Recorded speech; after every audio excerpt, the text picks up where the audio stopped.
and then turn right. Looks like this is the last weekend in 2024. Turn right. Which will be with this truck, and we're going to start here in Springfield, Arkansas. And I'm going to start with today. Start from today. Keep left, and then turn left. Let's end the year right for this truck. So turn left. Let's get a move on.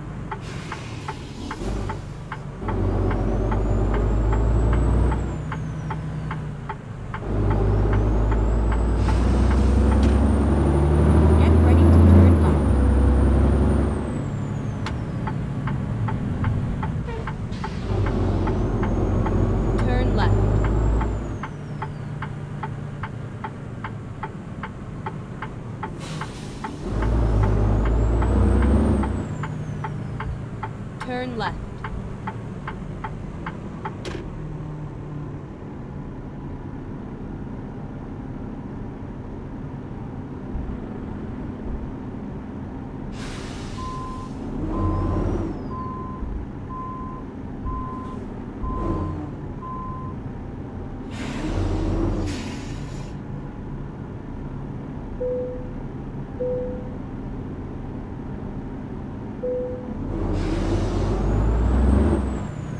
This is where it ends.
Ready to roll.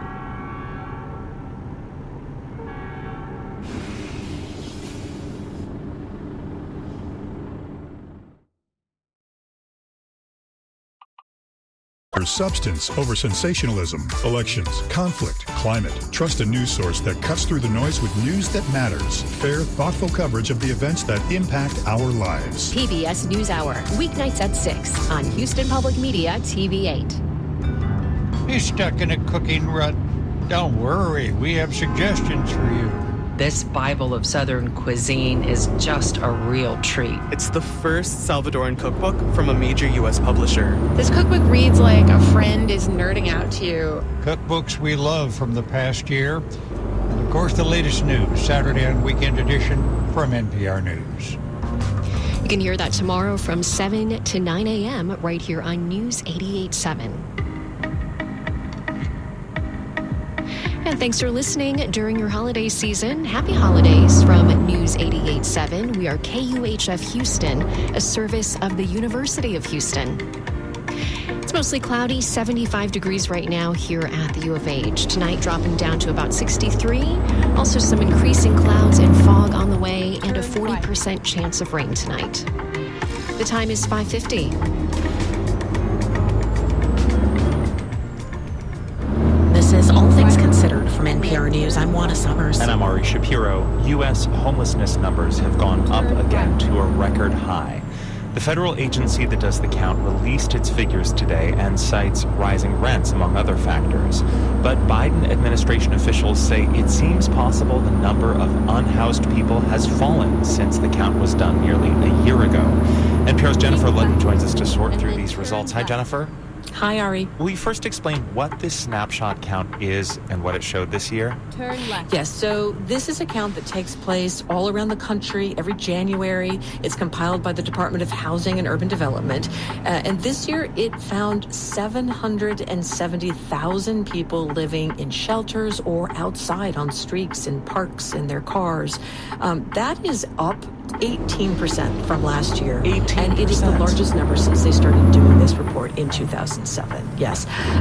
It is, I should also note, an undercount. It's widely considered an undercount. This is a snapshot, one night in each place. It does not include people who may be crowding in with family or friends. Now, to explain this rise, HUD officials and others point above all to the skyrocketing rents that we've seen in the past few years.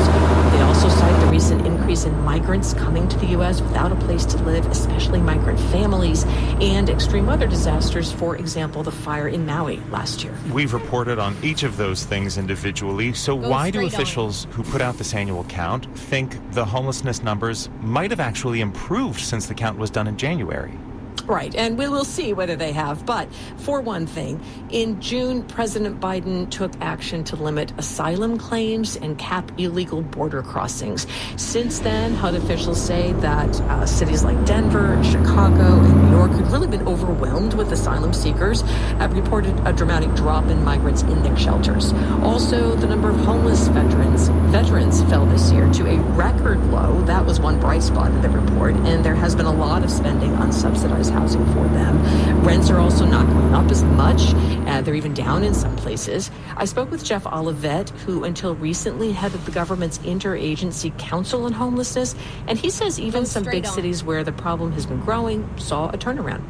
We've seen either stabilizing of the numbers or reduction of the numbers in some pretty unlikely places like Phoenix and Los Angeles and Dallas. And to me, what that says is if we keep investing the right way in getting people off the streets and into housing as quickly as possible, we really can see those numbers go down.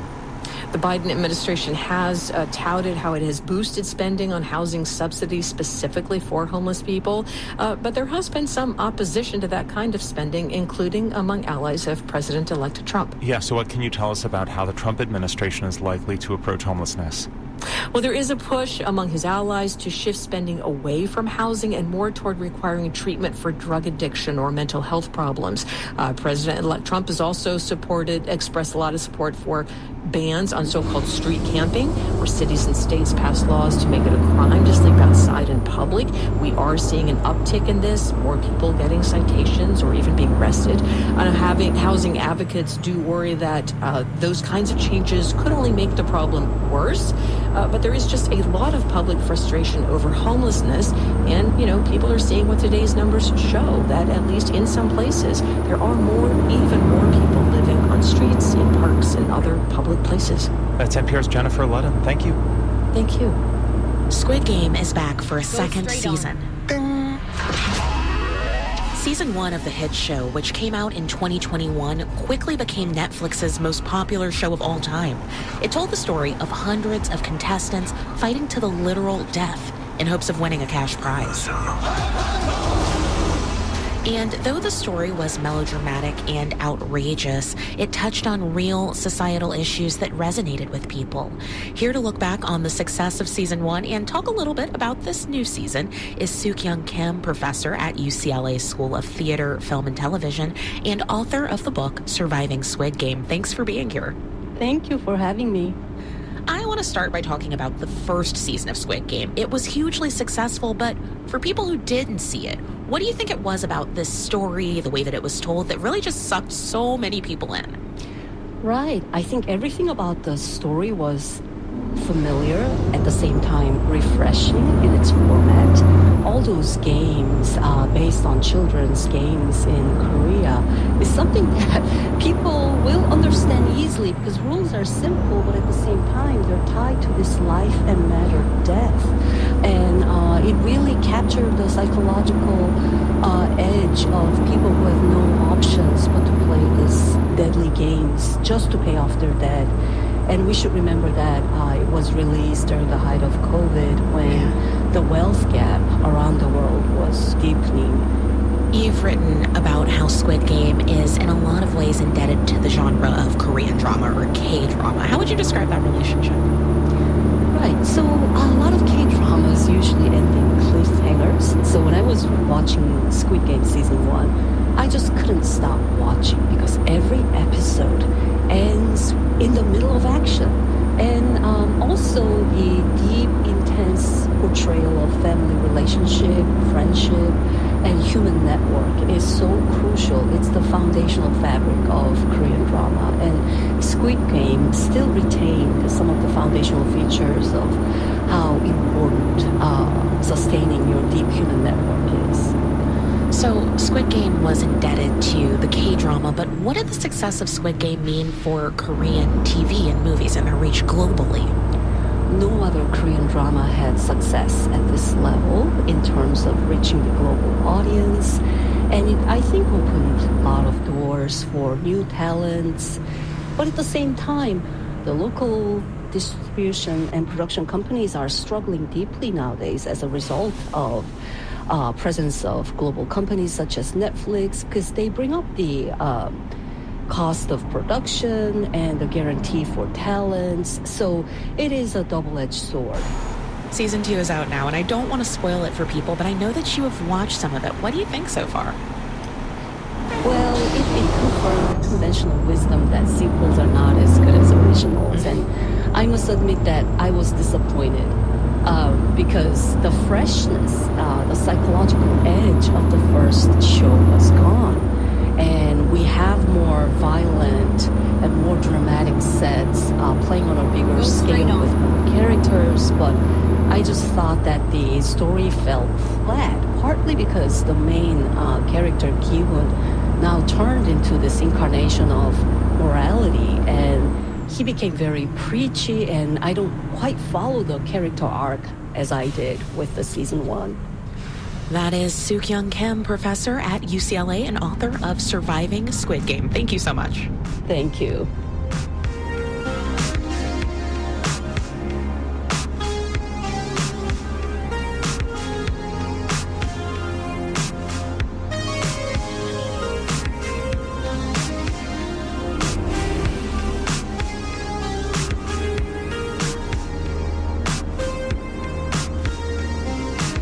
Thank you for listening to All Things Considered from NPR News. Support for NPR comes from this station and from your part-time controller, the nonprofit accounting specialists, providing financial management services to support stronger nonprofits who make the world a better place. Learn more at yptc.com/NPR. From the Cy Sims Foundation, partnering with organizations and people since 1985. Working for a better and more just future for all. More information is available at SciSimsFoundation.org. From the William T. Grant Foundation, supporting research to improve the lives of young people. Online at WTGrantFoundation.org. And from the John S. and James L. Knight Foundation, helping NPR advance journalistic excellence in the digital age. Support comes from HealthLink Advisors. There have been over 400 cyber attacks on healthcare facilities in 2024, and the number is expected to rise. More about preparing business continuity plans in the event of such an attack is at healthlinkadvisors.com. And this is your NPR station, KUHF Houston News 88.7, a service of the University of Houston. I am Catherine Liu. Stay tuned for Marketplace. That's coming your way soon at 6:30, followed by The Daily at 7. And tonight at 8, we bring you Fresh Air. That's all coming up tonight right here on News 88.7. It's partly cloudy and 73 degrees right now here at the U of H. Tomorrow, an 80% chance of rain and a high around 78, and should clear up by Sunday. Sunday should be sunny with a high near 73. It's 6 o'clock. The implosion of this government and a political vacuum, a leadership vacuum that really is going to have implications far beyond what's happening in Seoul. South Korea's parliament has voted to impeach the acting president less than 2 weeks after the last impeachment. For Friday, December 27th, this is All Things Considered from NPR News. I'm Ari Gregory Shapiro. And I'm Juana Summers. Coming up, what can investigators learn from black boxes on an Azerbaijan Airlines jet that crashed? Also, dueling protests at the edge of Gaza between Israelis who want to build settlements on Palestinian land and those who don't. They believe what they are doing is a fulfillment of Zionism, and I believe it's a subversion and a mutation of Zionism. And Laura Marling has been making albums since she was a teenager. Her latest is the first since she had a child of her own. Of course, what I didn't understand or foresee is that the experience of becoming a parent really cracks you open. First, the news. Live from NPR News in Washington, I'm Janine Herbst. President-elect Donald Trump is asking the Supreme Court to pause a law that would ban TikTok in January. As NPR's Bobby Allen reports, the High Court is set to hear oral arguments over TikTok's future in 2 weeks. President-elect Donald Trump is asking the Supreme Court to pause enforcement of a law that bans TikTok nationwide on January 19th, the day before Inauguration Day. That's shortly after the High Court is set to hear oral arguments over whether the ban is constitutional. It was possible the Supreme Court would have stayed the start date even before the request to allow for time for a decision. But Trump's filing claims he possesses the consummate deal-making expertise to negotiate a way to save TikTok while dealing with the national security concerns. Trump did not take a position on the legal questions facing TikTok, which the court will hear arguments over on January 10th. The Justice Department is pushing for the ban, saying TikTok's China-based owner makes it a national security risk. Bobby Allen, NPR News. Investigators are learning more about the passenger jet that crashed in Kazakhstan this week, killing at least 38 people. NPR's Brian Mann reports Russian weapons may have hit the plane. The Azerbaijani jetliner crashed in Kazakhstan while en route to a city in Russia Wednesday with 67 passengers and crew on board. 29 people survived. During a briefing with reporters, U.S. National Security Communications Advisor John Kirby said it's possible Russian weapons hit the civilian plane. We do have seen some early indications that would certainly point to the possibility that this jet was brought down by Russian air defense systems. Kirby emphasized the probe into the fiery crash is still underway. Azerbaijan Airlines officials said in a statement it appears external interference impacted the plane. The airline has suspended flights to airports inside Russia. Brian Mann, NPR News, Kyiv. New details are emerging about a Louisiana resident who was recently hospitalized with bird flu. A report from the CDC indicates the virus gained some mutations after the person was infected. NPR's Will Stone has more. This is the first instance of a person falling severely ill from bird flu in the U.S. during the current outbreak. The patient was infected after being exposed to backyard flocks. The CDC's analysis showed the virus acquired mutations affecting a protein on its surface. This is what allows the virus to latch onto receptors and infect a cell. Changes in this protein are seen as a key step if the virus were to evolve to better infect humans. The CDC says it appears the mutations emerged while the person was sick, and there's no evidence they went on to infect anyone else. The finding underscores the need to track bird flu and contain outbreaks, given its potential to mutate. Will Stone, NPR News. Wall Street sharply lower by the closing bell. You're listening to NPR News. Live from News 88.7 in Houston, I'm Tom Perumia. The Houston Police Department has almost closed the book on the suspended cases scandal. It's reviewed 97% of the more than 260,000 cases improperly sidelined over an 8-year period due to a, quote, lack of personnel. The review does not mean justice has been served. 68% of those cases were resuspended. But HPD Union President Douglas Griffith says they were properly investigated this time. That's the difference between what was taking place and what we are doing now, which is we take every single lead and we run it down on a person-to-person crime. Rape, robbery, aggravated assault, family violence. Every single one of those cases have leads of some way, shape, or form, and we're going to investigate those until we run out. The department expects to complete its review by the end of the month. Discovery Green's inaugural Art Lab program provides mentorship and lessons to 2 Houston-based artists. The 2 fellows are currently learning what defines a successful public art.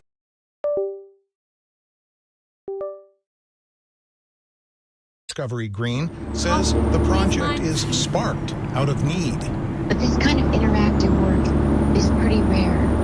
And so what we wanted to do is create an opportunity to offer the chance to experience creating this kind of work to Houston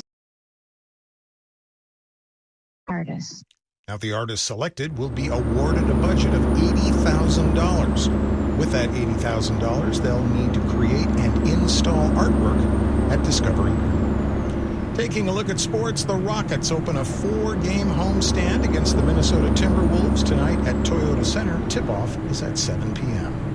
Checking weather, we'll see fog and showers tonight with a low of 63. Saturday, get this, severe thunderstorms and fog expected, a high of 78 degrees. Right now, it's mostly cloudy, 73 degrees on the UH campus. I'm Tom Perumian, News 88.7. Support for NPR comes from NPR stations. Other contributors include Made in Cookware. Made in Cookware is crafted by chefs for chefs and designed for restaurants and home kitchens around the world. Their cookware can be found at madeincookware.com. From NPR News, this is All Things Considered. I'm Juana Summers. And I'm Ari Shapiro. Authorities have recovered 2 black boxes from Wednesday's plane crash in Kazakhstan. The Azerbaijan Airlines crash killed 38 people and injured more than 2 dozen. The data on the black boxes could help determine what brought the plane down.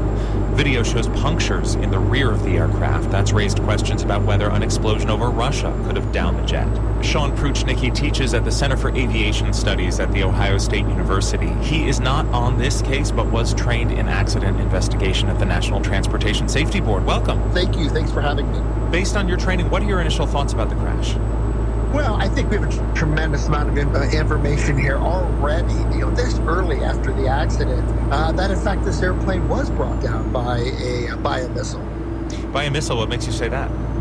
Well, first of all, the most telling evidence is are the holes that we have in the side of the airplane that are really only explained by shrapnel that we see as accident investigators, that when we see those patterns, that when we see those types of holes with the metal bent inward the airplane, there really is only one explanation. That is shrapnel from an explosion outside the aircraft, and that would be a missile explosion. We know that this took place in an area where Russia has shot down Ukrainian military drones, and National Security Council spokesperson John Kirby on a call with reporters today said some early indications would certainly point to the possibility that this jet was brought down by Russian air defense systems.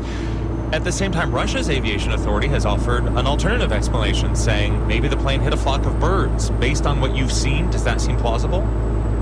No, I don't think it's plausible at all. We've seen evidence of bird collision accidents. We've seen these types of accidents in the United States, and we've seen, bird collisions occur in the United States on a daily basis. They do not bring down airliners. Extremely rare. What do you expect the black boxes could reveal? Well, I think there's 2 things that we have to remember. There are 2 boxes.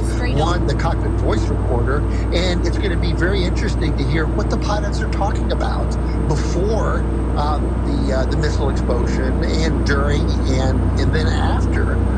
Did they have any insight that this could have happened? Were they talking to air traffic control and told to get out of the area or something along these lines? The other box, the flight data recorder, is going to tell us the condition of the aircraft. So we're going to understand how the airplane was flying before, and the time of the explosion, what systems were failing, and why the pilots lost control of the airplane. In other words, what damage occurred to the airplane from the missile that caused the loss of control, leading to the crash. You sound pretty certain. Authorities so far are being much more cautious in their public statements about what caused this. Why do you think that is? Well, I think that the primary reason for that is because of the political implications of this. Because of the nature of the war that's going on, and that's a tremendous dangerous situation that it's an actual missile shoot down of an airliner. So you're going to have that, and we do have to be cautious with any accident investigation jumping to a conclusion. But we also have to be mindful that we have a tremendous amount of evidence, overwhelming evidence, that in fact this looks like a missile shoot down. Sean Pruchnicki teaches at the College of Engineering at The Ohio State University. Thank you so much for talking with us. You're welcome. Thank you. Take care. South Korea's parliament voted today to impeach acting President Han Duck-soo.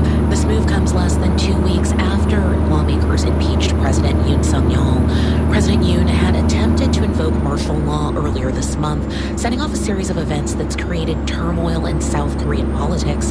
Here to discuss is Jean Lee, a fellow with the East-West Center in Honolulu and a former AP Seoul bureau chief. Welcome, Jean. Hi, thanks for having me.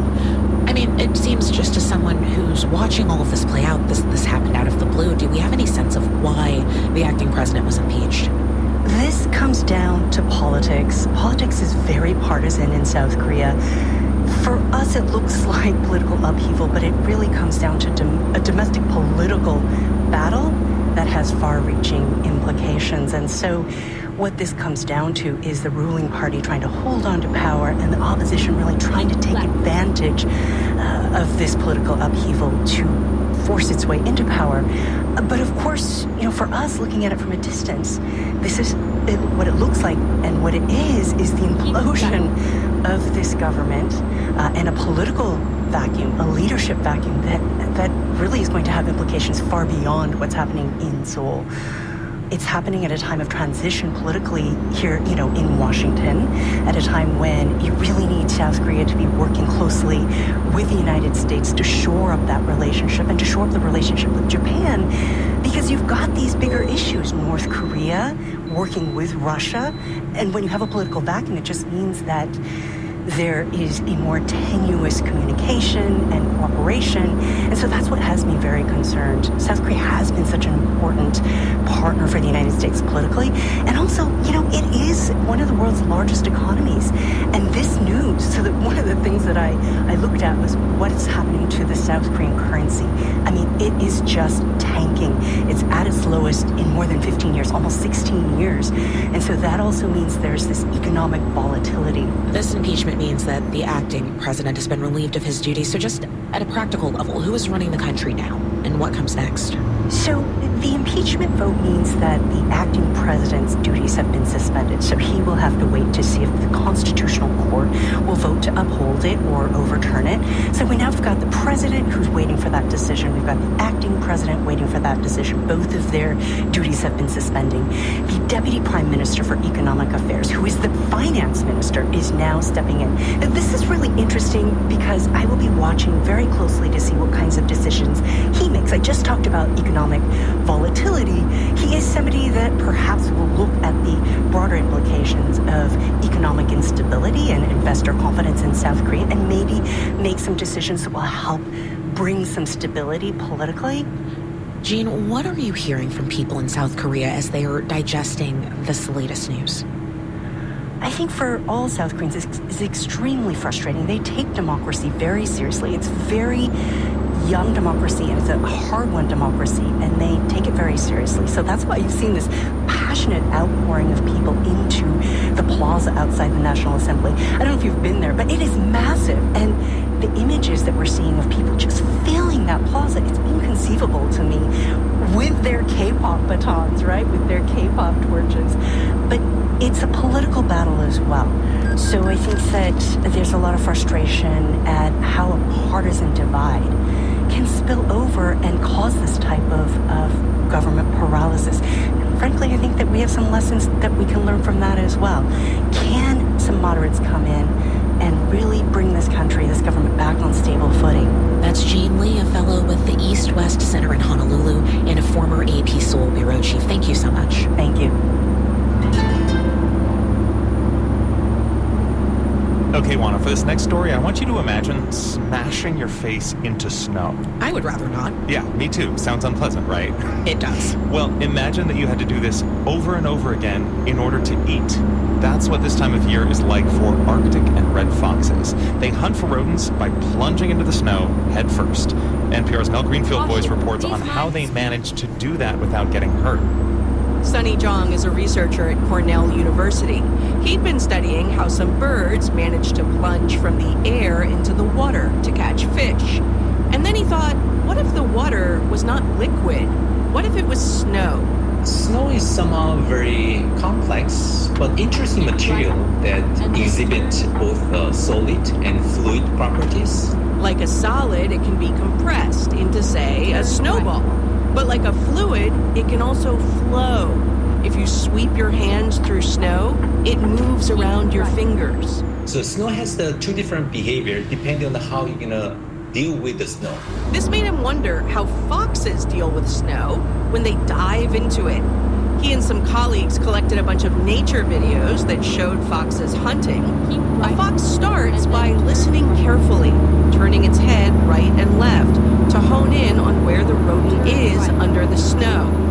Then the fox will leap up high and dive down head first, plunging so deep, just its hind legs and tail will be sticking out. This all happens pretty quickly. We estimate the diving speed is around 2 to 4 meters per second. That's like 8 miles per hour. You would not want to hit a solid surface at that speed.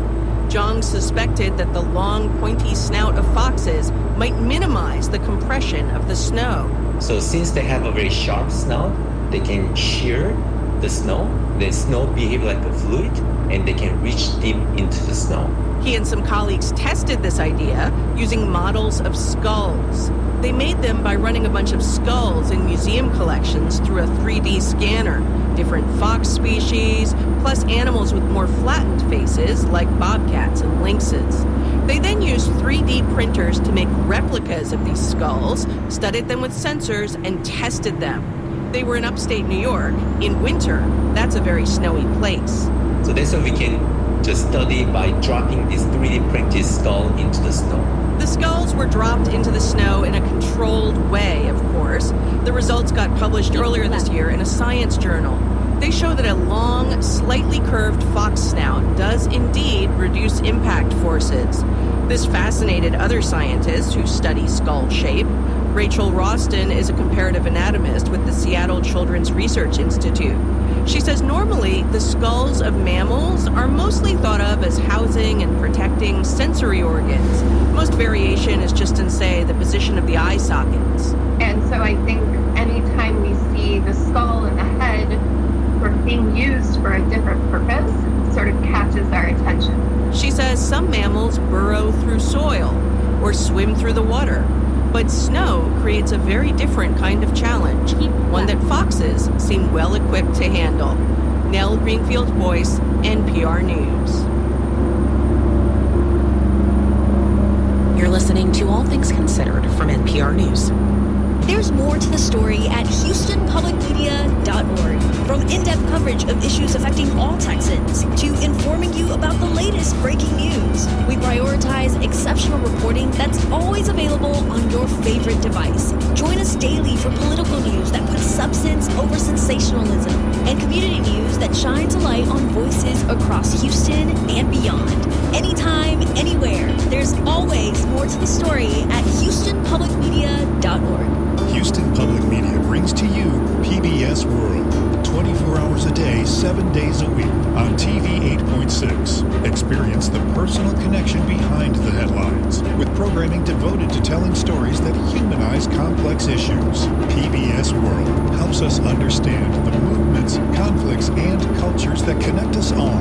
PBS World on TV 8.6 and online at HoustonPublicMedia.org. This winter season, warm yourself up with an evening of cheer and beer this February at News and Brews. I'm Craig Cohen. Join me and your other favorite Houston Public Media hosts for an evening of brews, food, and great conversation at St. Arnold Brewing Company. When you donate $144, you can select your ticket, and if you give today, we'll throw in a free pint glass. Visit HoustonPublicMedia.org/donate or call 888-909-0887.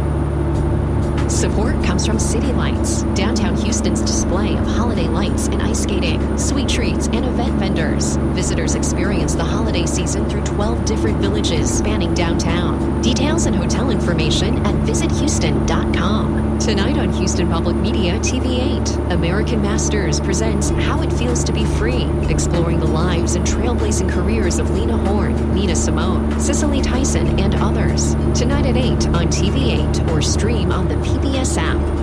Support for NPR comes from the station and from the Wallace Foundation. working to develop and share practices that can improve learning and enrichment for young people and the vitality of the arts for everyone. Ideas and information at wallacefoundation.org. From Jarl and Pamela Moe, focusing on civil liberties, foster youth, public radio, and the arts. And from the William T. Grant Foundation, supporting research to improve the lives of young people at WTGrantFDN.org.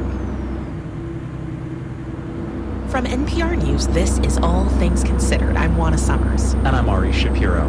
The British singer-songwriter Laura Marling signed her first record deal when she was 16 years old. And she knew even then that she wanted to approach the music industry on her terms. Here's what she told a guest host of NPR's Morning Edition way back in 2008. What's that meeting like where you tell Virgin Records, actually, no, I'm not going to have my photo on the album jacket? If they ever tried to make me do anything like that, I would down tools. Is that a British expression? I'm not familiar with it. Down tools, stop working. I'd put the guitar down. The music industry is whatever you want it to be. If you want to be mega famous, you're going to have to do things that people tell you until you get mega famous, and then you can tell everybody what to do. Well, now Laura Marling is an established artist who has won a raft of awards, and she has just released her 8th album, Patterns in Repeat. Laura Marling, it is good to talk to you again some 16 years after our last chat. Wow, I can't believe that. Thank you for having me again.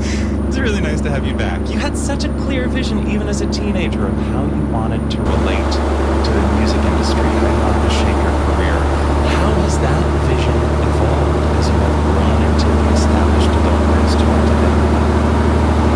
Well, I think it's much the same. I mean, I was surprised to hear myself say that. I don't remember obviously saying that, but I still very much live by that sort of philosophy, and I never have changed since then, it sounds like. I've always just I love that you're surprised by that it's not like a slogan that is hung on your wall through every record and every interview you've ever done, that like this is your true north. No, it's not. I mean, I think it's part of my obstinate nature. I think, like a contrarian nature. Well, on this latest album, Patterns in Repeat, your new role as a parent figures prominently. At the very top, one of the first sounds we hear is your baby leading into the song Child of Mine. You and your dad are dancing in the kitchen. Life is slowing down, but it's still Can you paint a picture for us of this scene that you are giving us access to here? So I recorded this album when my daughter was 4 months old, which in retrospect was very smart, because after they can start walking, you really are limited in what you can do. But before that, they sort of sleep or sit on the floor, So basically I turned my living room into a recording studio and had her in the room for the entire recording process, and just stole moments where I could to record. So there's a lot of sort of incidental, homely noise on the album that became quite an important sort of character. And in this first song especially, I think there are lyrics that feel universal to the experience of being a parent and very elemental. Last night in your sleep you started crying. I can't protect you there, though I keep trying. That was the first song I wrote after she was born, which I hadn't been expecting to have any interest in writing. I'd very much prepared for not having any interest in writing for years. But of course, what I didn't understand or foresee is that the experience of becoming a parent really cracks you open to a new level of truly terrifying love. Your father wrote one of the songs on this album, right? Yes, he did. There's a song on that album called Looking Back. Today with age, my body is bent, and against my will I must relent. My father was a songwriter in the 70s, so I knew it.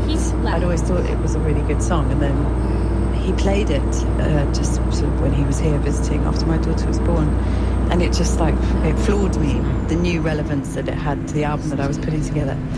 because it's written from the perspective of an old man looking back over his life and wondering whether his love was well spent.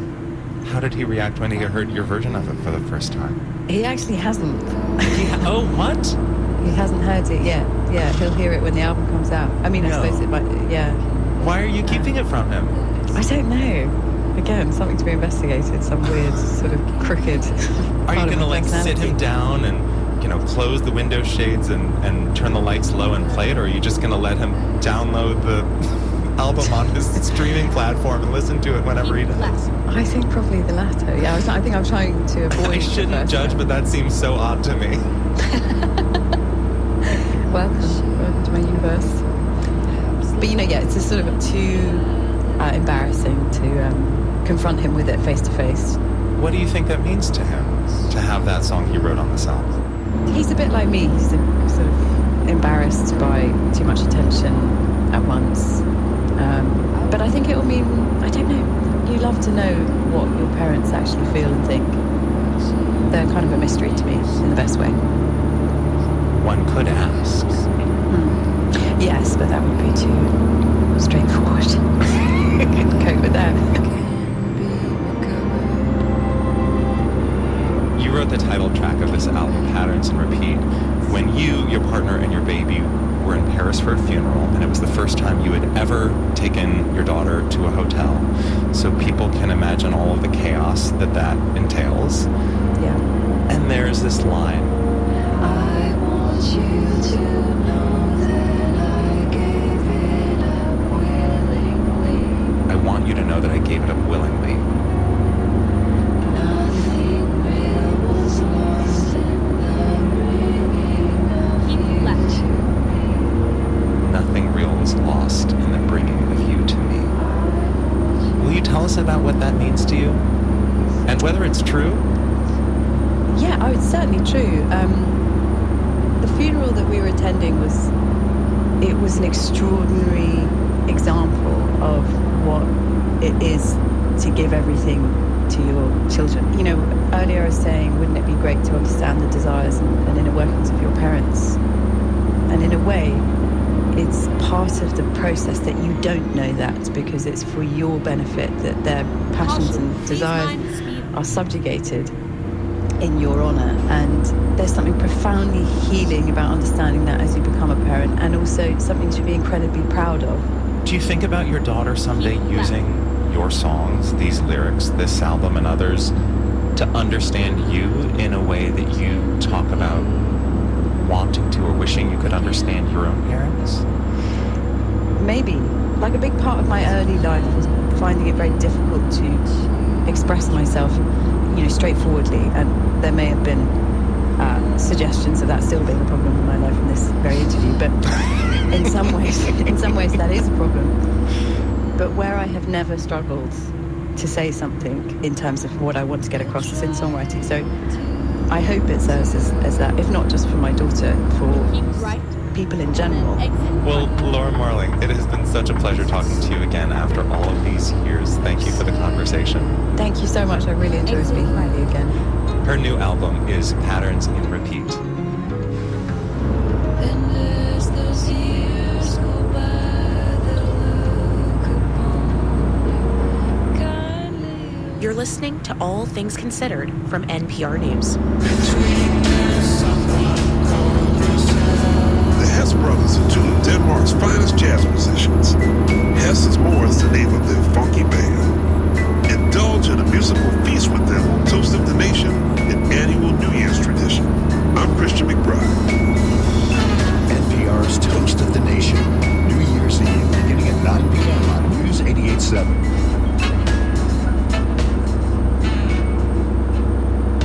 Support comes from Signify Business Cash by Wells Fargo. With this business credit card, cardholders can earn rewards on business purchases with no caps or categories to track. Learn more at wellsfargo.com/signify. Terms apply. Support comes from John Moore, helping with plumbing, electrical, and air conditioning repairs, including out-of-warranty units since 1965. Details at 730-2525 or at johnmooreservices.com. Marketplace is supported by Schwab. Schwab offers investors choices like full-service wealth management, self-directed investing options, and trading on Thinkorswim. More at schwab.com. The economy didn't take the week off for the holiday, so we've got some news on retail, trade, and technology, plus the weekly wrap. From American Public Media, this is Marketplace. Marketplace is supported by The Economist, which has been dedicated to providing independent journalism that makes sense of the news shaping the world for over 180 years. More at economist.com or with The Economist app, newsletters, and podcasts. And by Odoo, management software designed to unite every aspect of business into one simple platform. Odoo aims to take businesses to the next level. ODOO.com. Everything any business will ever need. And by Revenued, providing working capital for businesses whose cash flow is holding them back. Revenued approves businesses based on revenue, not credit, and funds can be approved and available in just one day.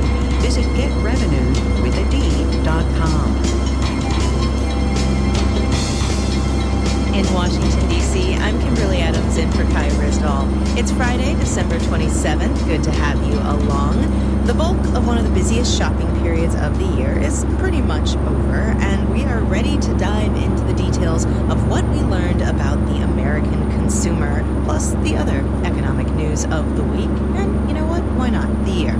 For that, I'm joined now by Jordan Holman, a business reporter at the New York Times, and Catherine Rampell, an opinion columnist at the Washington Post. Welcome, you two.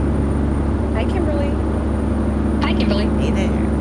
So, Jordan, you're the retail reporter. Let's start with you. How did the almighty American consumer do this holiday season? We held up. So the numbers are in when it comes to the holiday shopping season. It was up 3.8%, which was more than was expected. And this holiday season was really just defined by normalcy. That's basically the same growth that we saw before the pandemic in 2018 and 2019. But even more so, it was like the level of discounting that felt normal, that brought people out and made them want to spend. Say a little bit more about that, Jordan, because people have been complaining about these higher prices for ages, but yet they're still spending in the traditional way. How did retailers actually get them to open up their wallets? Digital wallets, I guess. Right, yes, because online spending was stronger than in stores. Okay. But I think if you take a look at the whole year, you were hearing retailers say people are being more discerning about what they're buying. They're only really spending when there's a deal to be offered. And that is just magnified during the holiday shopping season. So the sales seem to be concentrated, as in people were waiting in November and December to really do that splurge that we kind of hear, we've definitely heard about during the pandemic. And so as people, you keep hearing retailers say they were pulling back on spending. Maybe their consumers were actually just waiting for this time period. And that's why you saw, a boom in certain categories like electronics and apparel and toys, which are classic holiday shopping category. Now, Catherine, you wrote about something very relevant to how much we all decided to spend this holiday season. Consumer sentiment. How did that set us up for the holiday spending season, and how is it setting us up for what we're heading into? Turn right. It's been super interesting to watch consumers' views of prices going forward. Since the election, there's been a huge spike in the share of consumers who say now is a good time to buy big ticket items like TVs, refrigerators, automobiles, things like that, because they're anticipating that prices will go up. And that's what's super interesting here. This whole election, of course, was about consumers' frustration with inflation, what the next president can or cannot do about it. And Donald Trump ran his campaign explicitly arguing that he was going to bring prices down. But in the months since we've gotten those election results, it seems like consumers are having second thoughts about whether they believe that's going to happen. You see that in the overall inflation expectations numbers. They ticked up a little bit. People are expecting like 2.8% inflation year over year, a little bit higher than they had been predicting before. But again, it's really in these big ticket items, presumably in part because they're worried about tariffs. Things like automobiles, even if they're built here, have a lot of inputs from abroad. They, there's a very integrated supply chain across North America, for example. If we have tariffs on Mexican parts, then that will drive up the cost of automobiles. So I think consumers are finally starting to internalize that and acting accordingly. I'm curious what you think changed, though, because it's not like we're saying anything different as business and economics journalists about what tariffs mean now than we were before the election. I don't think I've been saying anything different, but I do think that there's been more news coverage in general paid to what happens if these global tariffs get put in place, and or China-specific tariffs as well as the potential consequences of things like mass deportations. There are different ways that might affect the economy, but the agriculture industry relies heavily on immigrant labor, including undocumented immigrant labor. And there's been more stories recently looking at what happens to the cost of produce, for example. If you have tariffs on Mexican goods, avocados and tomatoes and other things that we get from Mexico, and you have major workforce shortages in the United States because a lot of agricultural workers end up getting forced out. So I think there's just been more salience of the issue is my guess, but who knows? Trump also did acknowledge recently, hey, I may not be able to get prices down. So if people listen to that, maybe they're taking it to heart. Before we let you both go for the year, this is our final wrap of the year, and I'm curious to hear from both of you what you think the biggest economic story was of the year and what you think is going to be the biggest economic story heading into 2025. Jordan, you go first. Well, my whole vantage point is through how consumers spend, why we spend on the things. So I feel like it is the return of the winners and losers within retail, whereas the past few years, pretty much, a rising tide raises all boats. But now you're seeing bankruptcies kind of in different pockets. We're hearing about Big Lots in Party City, while there's this strength of Walmart and TJX. So that division of those companies and where people are spending is getting further apart. And I think that's just going to only continue into the new year. What about you, Catherine?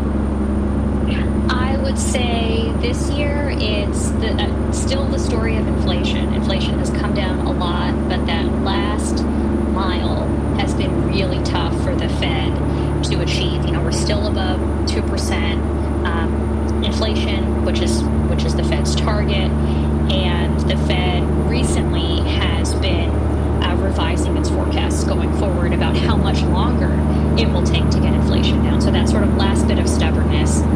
I would say for next year, inflation, and where things are headed will still be an issue, but I'll be watching trade, as we've been talking about, in taxes. There's going to be a huge food fight over the tax code next year because a large portion of the 2017 tax cuts expire. So that's going to be a major economic story. Well, thank you so much for all of your advice all year long. Catherine Rampell, an opinion columnist at The Post, and Jordan Holman over at the New York Times. Thank you. Thanks, Kimberly. Wall Street today, tech stocks drove a bit of a sell-off. We'll have the details when we do the numbers.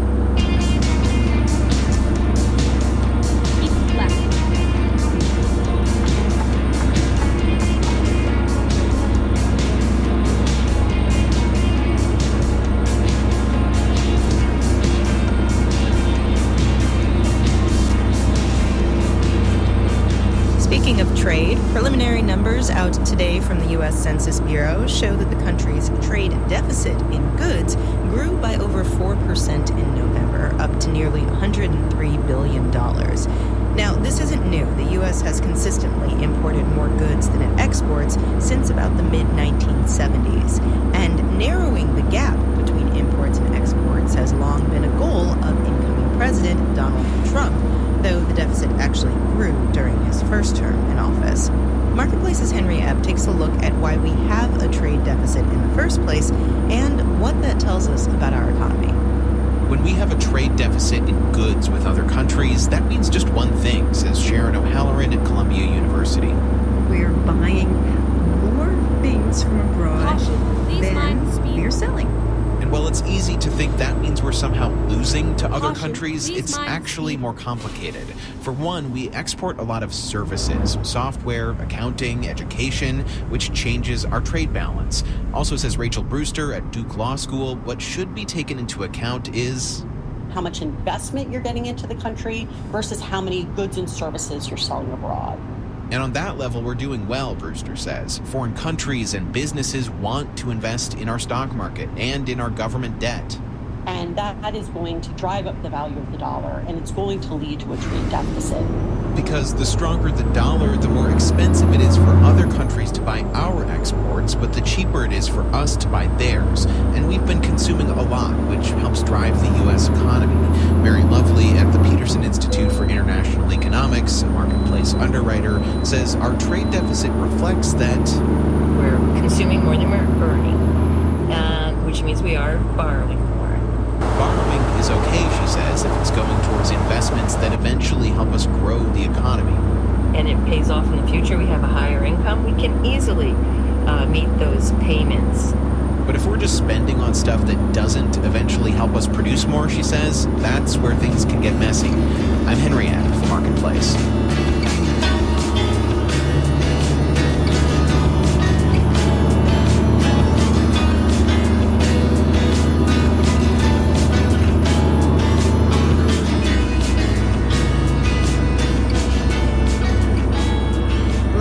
Just saying, goods are not the only part of the trade picture.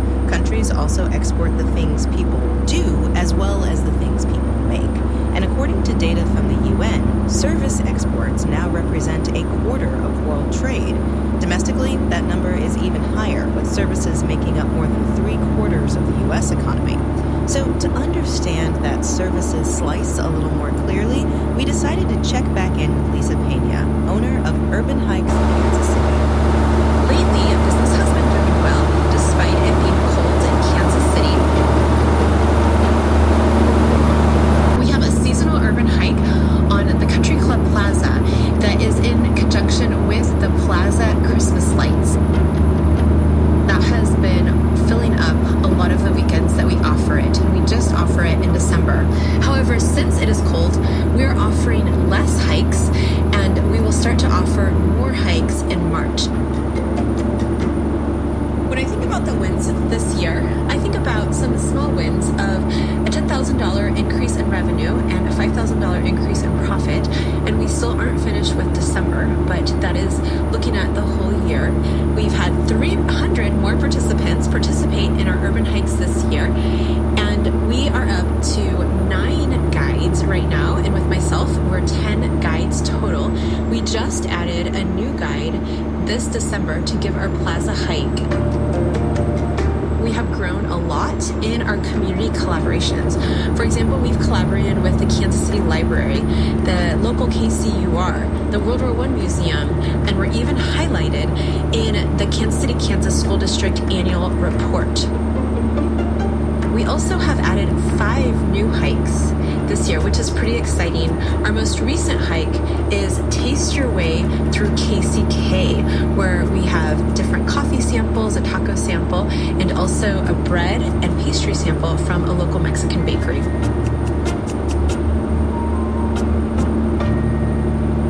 The goals that I have for 2025 are mostly around having more corporate groups. Corporate groups love to come out on urban hikes because it's a different way to celebrate with their staff or to take their clients out. And that's something that I really would like to grow in. We saw 42 different corporate groups this year, but we could easily see 82 different groups in 2025. Caution, please mind Lisa Pena, owner of Urban Hikes, Kansas City. Keep right, and then exit right. Exit right.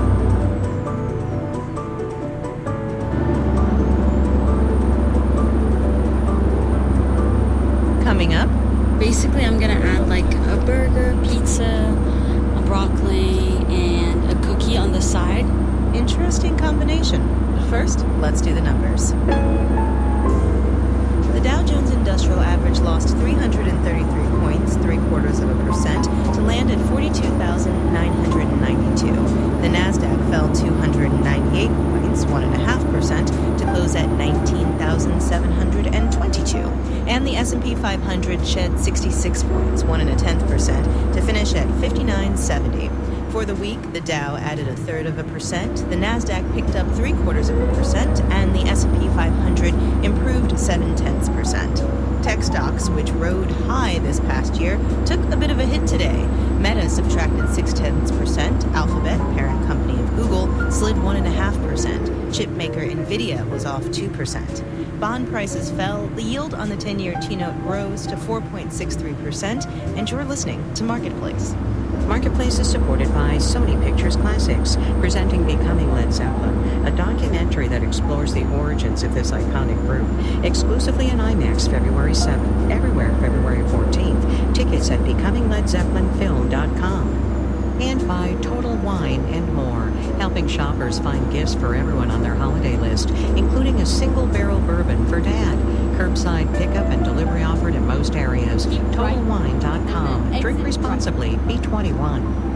And by Michigan Technological University, home to the new Age STEM Complex, a state-of-the-art teaching and research facility for STEM studies in health-related fields from neuroscience to nursing. Online at mtu.edu. Keep left and then turn left. This is News 88.7. This holiday season, make a gift to Houston Public Media for someone who can't. Your support delivers essential journalism, from in-depth political coverage to breaking news, ensuring everyone has access to the information that matters. Every donation strengthens our service, empowering Greater Houston with the trusted news we all rely on. Give for someone else today at HoustonPublicMedia.org/donate.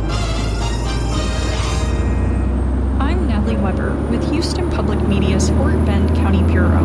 What I enjoy about my job is that I get to cover a little bit of everything, whether that's city council, school board meetings, businesses, or even just interesting local stories. I get to be really involved in the community and see all different aspects. I think Fort Bend County is really unique because it's a very diverse place and there's a lot of people with really deep connections to the area.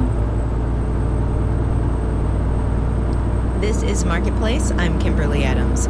We talk about a lot of economic concepts on this program. Inflation, for example, or supply and demand. Those are terms from textbooks that can help explain the forces that shape our lives. And we came across a term the other day that made Marketplace's Maria Hollenhorst say, don't think we've talked about that one before. Some people discover their passions early in life. When I was a kid, I just saw a picture of a bassoon and fell in love with it. That's Benga Adjolori. Bassoons are woodwind instruments, by the way, typically used to play lower notes. But I was too small to play the bassoon. It was a pretty big instrument, so I had to wait till puberty kicked in before I could start playing the bassoon. Today, Adjolori is an economist who works on rural policy in Washington, D.C. But we're going to use his musical hobby to explain an economic concept. The Baumol effect. The Baumol effect is named after economist William Baumol. In the 1960s, he started exploring why prices rise, even in industries that haven't changed in literally hundreds of years. Cue the bassoon. That's Adjolori playing Fanfare Rondeau by Jean-Joseph Moret. It was composed in 1729. In 1729, when this piece first came out, a bassoon player is going to be able to read the music and then play it within the orchestra or in a quartet or something like that. I couldn't find wage data for bassoon players in 1729, but let's just say they earned a few shillings a week. So then fast forward 300 years, I'm going to be able to play that same music with the same instrument, with the same fingerings, and produce the exact same song. That would have sounded the same in 1729. Even though the time and skill it takes to play that piece today is the same as it was back then, you cannot pay a 21st century bassoonist a few shillings a week. He or she would simply get another job. So if you see wages going up, you're going to assume that in that industry, they'll be more productive. But then what happens is that some of people, he noticed that in certain industry where labor productivity hasn't increased, wages are going up. So the question is, well, why is that? The reason is competition for labor. In order to keep people in industries where the labor productivity is not going up, you have to match the wages in the ones where the labor productivity is going up. That is the Baumol effect in action. Productivity gains in one industry spill over and increase wages in other industries. And it has implications far beyond music. If you type Baumol effect into a search engine, one of the most common industries mentioned is education. So let's say that people see that tuition is rising at post-secondary institutions. They will often immediately jump to the idea that this is the Baumol effect. Caroline Hawksby is a professor at Stanford University who studies the economics of education.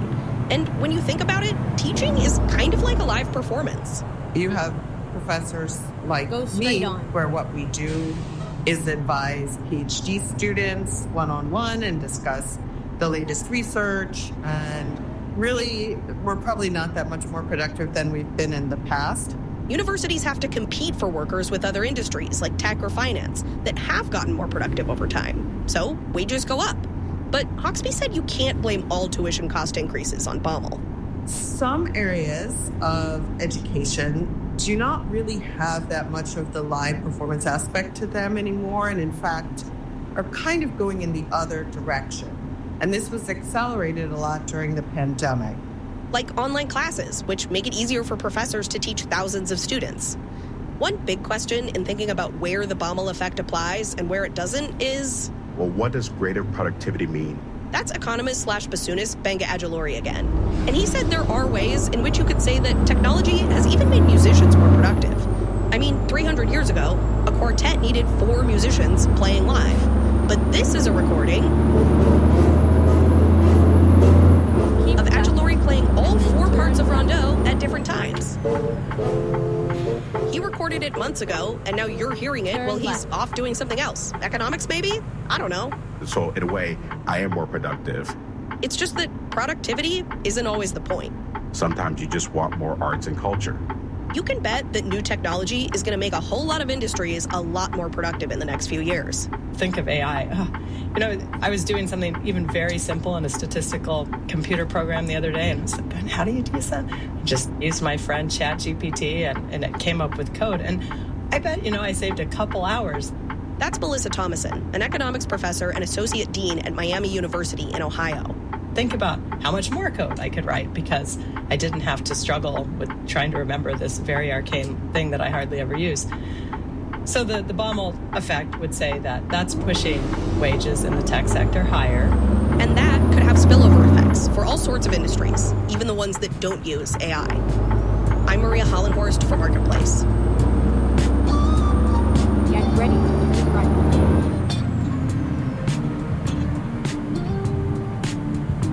Turn right, and then turn. Jobs in tech and coding and AI often come with relatively high wages in this economy, making them ideal if you're trying to climb the economic ladder in the U.S., which is exactly what many refugees coming to this country are trying to do.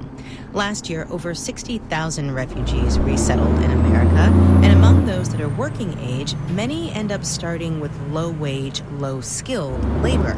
But programs around the country aim to bring thousands of new Americans into growing industries, such as software development and artificial intelligence. Marlon Hyde from WABE in Atlanta looks at one initiative. Bleisha Magar is one of 20 refugees working away in a classroom during a free coding bootcamp called RefCode. It's a program led by software engineers that teaches refugees how to code and other tech skills. On Magar's screen is a website she made with 2 furry monsters, one blue and one orange, and they're ready for lunch. Basically, I'm going to add like a burger, pizza, a broccoli, and a cookie on the side. Magar is 26 years old and originally from Nepal. She's a hospice care worker. She's flexing the skills she learned in the boot camp to practice creating a website pixel, something that reacts when you hover a mouse on it. She clicks the burger and drags her cursor over the monster. So if I click on, broccoli, it might just open it. Magar learned about the boot camp from friends, and it felt like an opportunity she could not pass up. Since it's free, and I would be learning like a skill that's very prevalent now. So 2 birds with 1 stone. Brenton Strine, a software engineer, started the RefCode program in 2017. companies are almost desperate to hire talented software engineers. So there's this huge need there. And then on the other hand, there's this huge need of new Americans starting over from nothing. Strine says many refugees want tech jobs, but have to settle for roles like rideshare drivers because it's hard to learn how to code. If you think about a ladder that you climb to get to your first job, a lot of the rungs on that ladder are already in place. But what's missing is that bottom rung for people who haven't gotten a start yet, don't know anything about code. The 10-week bootcamp provides hands-on experience with AI and coding, and some students do find jobs after, and the industry is hungry. According to research from the Bureau of Labor Statistics, tech jobs in the U.S. are expected to grow faster than the workforce in the next decade, increasing by over 350,000 jobs a year. RefCode has recently grown and is now funded by DeKalb County, part of the Atlanta metro area. Strine says he can expand boot camps, pay instructors, and offer internships to some graduates. We're starting to fill in the runs on that ladder a little bit. We're paying our graduates now to do real work and put a real job on their resume. And for some participants, the program can give a jump start to a new career. That's what 54-year-old Tesfaye Gabayo is hoping for. He came here over a decade ago from Ethiopia, where he was an irrigation engineer. My background is irrigation engineer. I'm an irrigation engineer. He currently works at a supermarket and hopes the program will help him get a job in IT. Really, I'm interested to change my career. I'm working on professional work. I try to change my career to IT. A couple weeks later, Gabayo and the rest of his cohort is ready to graduate. Strine congratulates them. Let me tell you, I'm really excited because we made it to the end of the class. Get ready to turn right. Graduates take photos at the front of the room. They get a slice of pizza, a diploma, and a fresh line on their resume that could help them land their next job. In Atlanta, I'm Marlon Hyde for Marketplace. And then turn right.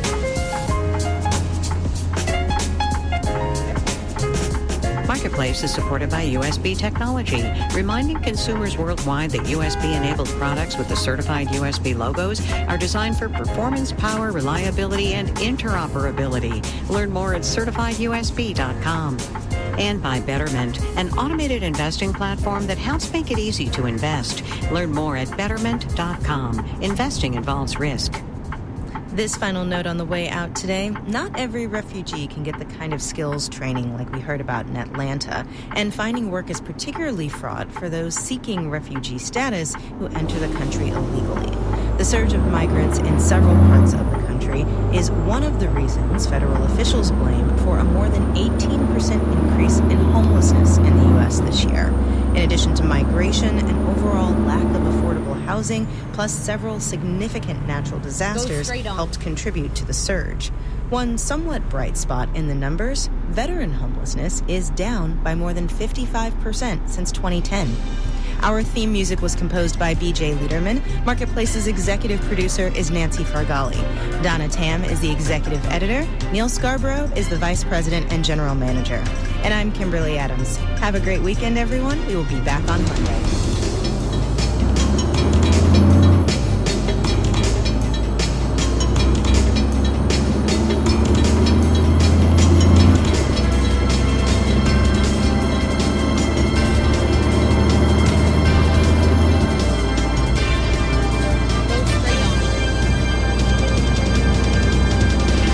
This is APM.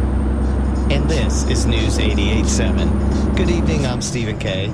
Support for Houston Public Media comes from Houston Christian University, where faith and learning come together in a higher education.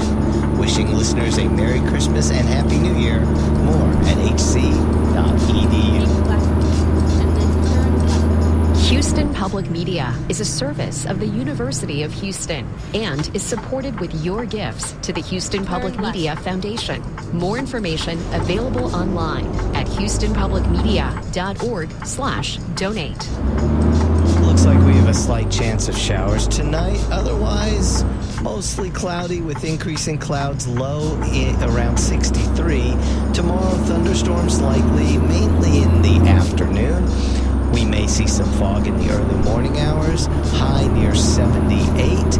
Partly cloudy Saturday night with a low around 53, and expect sunshine for Sunday with a high near 73. Skies should clear up Sunday night with a cool low in the mid-50s. It's currently partly cloudy and 73. The time is now 7 o'clock. Those lines between genres that I think, especially in the 80s and 90s, we were so preoccupied with. If I'm for indie rock, I must be against hip-hop. If I'm for country, I must be against rock. That doesn't matter anymore. No person under 30 genuinely thinks that, or genuinely feels that. That's like a generational problem that people older should work through.